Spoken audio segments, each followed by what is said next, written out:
ካሜራ አለ። የካሜራውን ጉዳይ ፋሚሊ ቀድሞን ያስያዘው ሄደው ግን አሁን ላይ ደርሰው ካሜራው አይሰራም ምናምን የሚል አይነት ምላሽ ነው የሚሰጡት። ከዚያ ጊዜ ጀምሮ እስካሁን ቆይተው ማለት ነው።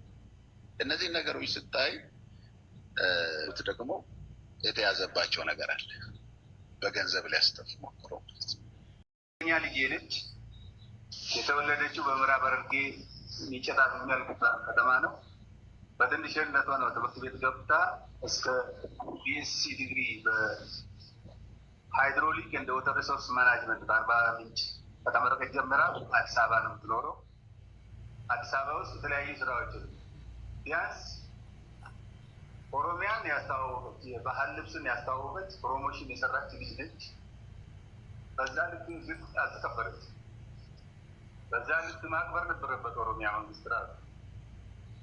እዛ ላይ አሁን ያሳስበው በጣም ነው የሚቃጠለው። የኢትዮጵያ ሕዝብ ግን በሰፊው ከጎኔ ቆሟል ማለት እችላለሁ።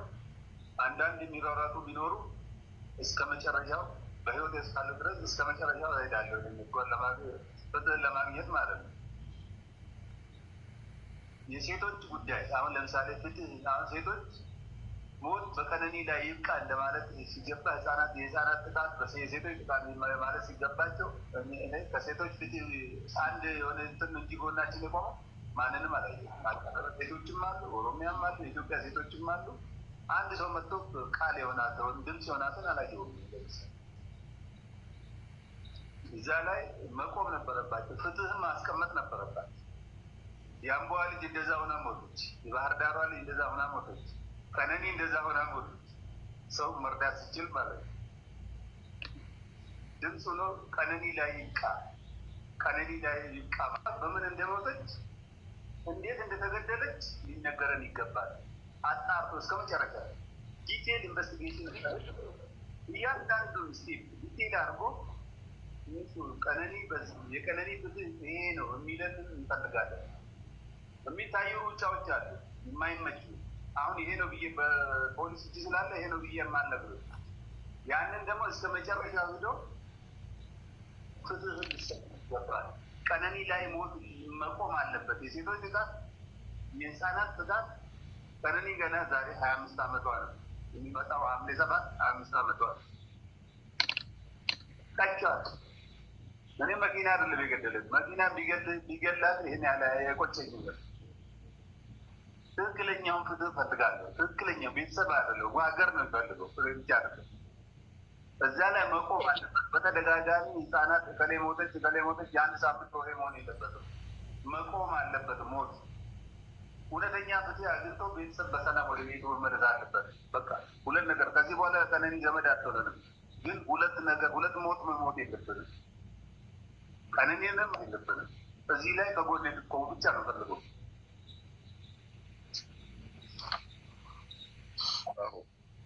ሰማችሁ? ካሜራ አለ።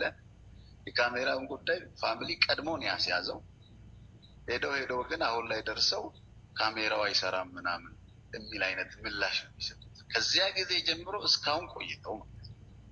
እነዚህ ነገሮች ስታይ ደግሞ የተያዘባቸው ነገር አለ። በገንዘብ ሊያስጠፍ ሞክሮ ማለት ነው።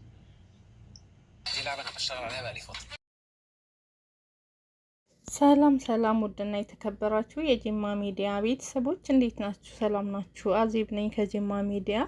ይህም ቪዲዮ ሲጀምሩ ላይክ፣ ሼር፣ ሰብስክራይብ አድርጉ። ሰላማችሁ ብዝት ትርፍርፍ ይበልልኝ። እኔ ጋ ሁሉ ሰላም እግዚአብሔር ይመስገን። እንኳን ለብርሃነ ትንሣኤው በሰላም አደረሳችሁ። የኦርቶዶክስ እምነት ተከታይ በዓለም ላይ ያላችሁ ቤተሰቦቼ እና ዛሬም እንግዲህ ያው መግቢያ ላይ እንደሰማችሁት በአዲስ ነገር መተናል። በጣም ያሳዝናል ማለት ነው። የቀነኒ ቤተሰቦች አሁንም መልእክት አስተላልፈዋል። በድጋሚ ቅዳም ሹርለት ነው ይሄ መልእክት የተላለፈው። በጣም ያሳዝናል። እንግዲህ ያልጠበቅናቸው ብዙ መረጃዎች እየወጡ ናቸው። እንደሰማችሁት በካሜራ እስካሁን ድረስ ስለ ካሜራ ለካ ካሜራ በቤታቸው ነበረ ማለት ነው እና በር ላይ ይመስለኛል አላቅም፣ ብቻ ካሜራ አለ እና ያን ካሜራ ቤተሰብ ፖሊስ ተናግረው ነበረ ካሜራ እንዳለ ካሜራው እንዲፈተሽላቸው። ከዛም ከካሜራ ውስጥ የሆነ ነገር ተገኝቷል፣ የተገኘ መረጃ አለ ማለት ነው። እና ያ ከተገኘ በኋላ አሁን ደግሞ ያን ለማጠፋፋት እንግዲህ ያው ቤተሰብ የተናገረው ነው። ከዛን በገንዘብ ምናምን ያን ነገር ሊያስጠፉ ብለው ምንድነው ያሉት ካሜራው የተበላሸ ነው ብለው ሲሉ እንግዲህ እንደዛ ብለው በፖሊስ የተያዘ ነገር አለ ማለት ነው። እና በጣም ያሳዝናል ከሚባለው በላይ ማለት ነው። እንግዲህ የ25 ዓመት አባት ተናግረዋል መግቢያ ላይ እኔ ባልደጋግመውም የ25 ዓመት ወጣት ቀነኒ አዱኛ እንግዲህ በእንደዚህ አይነት አሰቃቂ ሁኔታ ህይወቷ አልፏል። አባትም ቤተሰብ ሙሉ እንግዲህ ሀዘናቸውን እስካሁን ድረስ የኢትዮጵያን ህዝብ እየተማጸኑ ነው ያሉት በሀዘንና በለቅሶ። በጣም ነው የሚያሳዝን፣ በጣም ነው ልብ የሚሰብረው። ይገርማል። እየቆየን ብዙ እንሰማለን። እውነቴን ነው ምላችሁ። ከምር ካሜራ ላይ የተገኘው መረጃ ለማጠፋፋት በገንዘብ ሲሉ ተይዞባቸው ነው ያለ። ገንዘብ ከፍለው ሊያስጠፉ ማለት ነው በካሜራ የተገኘውን። እና ምንድነው ያሉት መጀመሪያ ቤተሰብ ሂዶ አመልክቶ ካሜራው እንዲፈተሽ ከተደረገ በኋላ እና ካሜራው በፖሊስ እጅ ከገባ በኋላ አሁን ደግሞ ምን ይላሉ? ካሜራው ላይ መረጃ ከተገኘ በኋላ ደግሞ አይ ካሜራው አይሰራም፣ የማይሰራ ካሜራ ነው። ለምን? መረጃውን ለማጥፋት። እና በጣም ያሳዝናል ከሚባለው በላይ። አባት እንግዲህ የኢትዮጵያን ህዝብ አመሰግናለሁ። ግን የሴቶች ጉዳይ ለምንድን ነው ዝም ያለው? ሰው ማዳን ሲችል ቀነኒ እንደዚህ ሆና ስትሞት ጎረቤት መድረስ ሀገር መድረስ ሲችል እውነት ነው ስትጮህ እንዴት ህዝብ አልደረሰም? እንዴት ጎረቤት አልሰማም? ይሄ ነገር ማዳን ሲቻል የልጄ ህይወት አልፏል። ልጄን መኪና አልገጨብኝም፣ በመኪና አይደለም ልጄን ያጣሁት። መኪና ቢሆን እገላገላለሁ፣ መኪና ነው ብዬ ተስፋዬን ቁርጭ እቀመጣለሁ። ቢሆን ደስ ባለኝ። በሰው እጅ ነው የልጄ ህይወት የጠፋ። ስለዚህ ፍትህ ለልጄ። የኢትዮጵያ ህዝብ በሙሉ እስከ መጨረሻው ድረስ እኔም በህይወት እስካለው ድረስ የልጄን ሀቅና የልጄን እውነት እስከማገኝ ድረስ ዝም አልልም። የኢትዮጵያ ህዝብ በሙሉ ካጠገቤ እንደሚቆም አሁንም ከኔ ጋር ነው ያለ። አመሰግናለሁ። አሁንም ካጠገቤ እንድትሆኑ እስከ መጨረሻው አብራችሁኝ ሆኑ፣ የልጄ ሀቅ ይውጣልኝ ሲሉ አባት በማጸን ጠይቀዋል ማለት ነው። በጣም በሚያሳዝን ሁኔታ ከባድ ነው እና እንዲሁም የገቢ ማሰባሰቢያ እየተደረገ ነው። የአቅማችሁን የምትችሉ ካላችሁ እንግዲህ ገቢ አሰባስቡ ማለት ነው።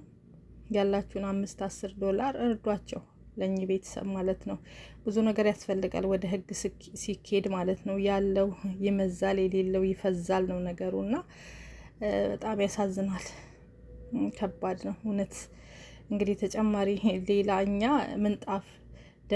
ምንጣፉ ላይ የተገኘውን ደም ነበረ፣ ቤቱ በጥይት የተበሳውን ነበረ አይተን በጣም ያዘን የነበረው። ይበልጥ ተብሎ ደግሞ ጭራሽ ሌላ ጉድ ሲወጣ ካሜራ ላይ የተያዘው እንግዲህ አባት ወንድም ቤተሰብ ባለበት ነው። በአደባባይ ይሄን ነገር የተወራ ማለት ነው። ከነሱ አንደበት ነው ያው የሰማችሁት። በጣም ያሳዝናል። ታዲያ ይሄን እያየ ነው ህዝቡ እንግዲህ የኢትዮጵያ ህዝብ አንድ ላይ ሲቆም አንተ ክሌ እያለ ለቀነኒ መጮ ሲገባ፣ ለእውነት መቆም ሲገባ የኢትዮጵያ ህዝብ አንዳንድ ሰዎች ለሱም ይወግኑ አሉ። ተጠርጥሮ የተያዘ እሱ ነው። ብዙ መረጃ እየተገኘበት ነው ያለ። ፖሊስ ግን ይሁን እንጂ ይሄ ሁሉ መረጃ እያለ ምንም እሱን ለስር የሚያበቃውና የሚያስከስሰው መረጃ አላገኘውም ሲል ተሰምቷል። የሀገራችን ፍትህ ይሄን ያክል ነው። በጣም ያቆስላል። በጣም ያሳዝናል። አባት በምሬት የተናገሩ ነው። እውነት የሰው ቅስም ይሰብራል ማለት ነው። ያሳዝናል። ያለውበትንም እኮ ጎብኙ ብዬ ነው እዚህ ጋር አንዳንዴ አይናችሁም ጥሩ ነገር ብዬ ነው። ጥሩ ወሬ ጆሮአችሁ ባይሰማ ቢያንስ ያለውበትን አካባቢ ፋሲካን ላሳያችሁ ብዬ ነው። በእንደዚህ በባህር ዳር ነው የዋልኩት ማለት ነው። በስደት ሀገራችን ስንገባ ደግሞ እንግዲህ ከእግዚአብሔር ጋር በቤተ ክርስቲያን ከቤተሰቦች ጋር እንውላለን። ለጊዜው በስደት ነው ያሳለፍነው የትንሣኤን በዓል። እግዚአብሔር ይመስገን ስለማይነገር ስጦታ እና የቀነኒ ጉዳይ በጣም በሚያሳዝን ሁኔታ የተለያዩ መረጃ እየወጡ እንግዲህ ካሜራው ላይ የተገኘም አለ መረጃ ተይዟል በደንብ። እነሱ ያን ለመደበቅ እየተሯሯጡ ነው ያሉት በገንዘብም በምንም። አባትም አልፋታም ብለዋሉ። እግዚአብሔር አምላክ አለ። የእውነት አምላክ ደግሞ መድኃኒዓለም በግፍ ለተገደለችው ምስኪን እህታችን ይቆምላት ማለት ነው። በጣም ነው የሚያሳዝን፣ በጣም ነው ልብ የሚሰብረው የቀነኒ ጉዳይ። ፍትህ ለቀነኒ ዛሬም። እንዲሁም ደግሞ የሴቶች ጉዳይ ለምንድን ነው? አባትም ተናግረዋል። እውነት ነው፣ ትክክል።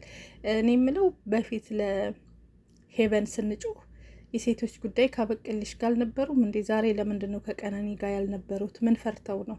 ለምን? ማንንስ ወግነው ነው ወይስ ፈርተው ነው ወይስ ምንድን ነው? ይሄም በጣም ያሳዝናል።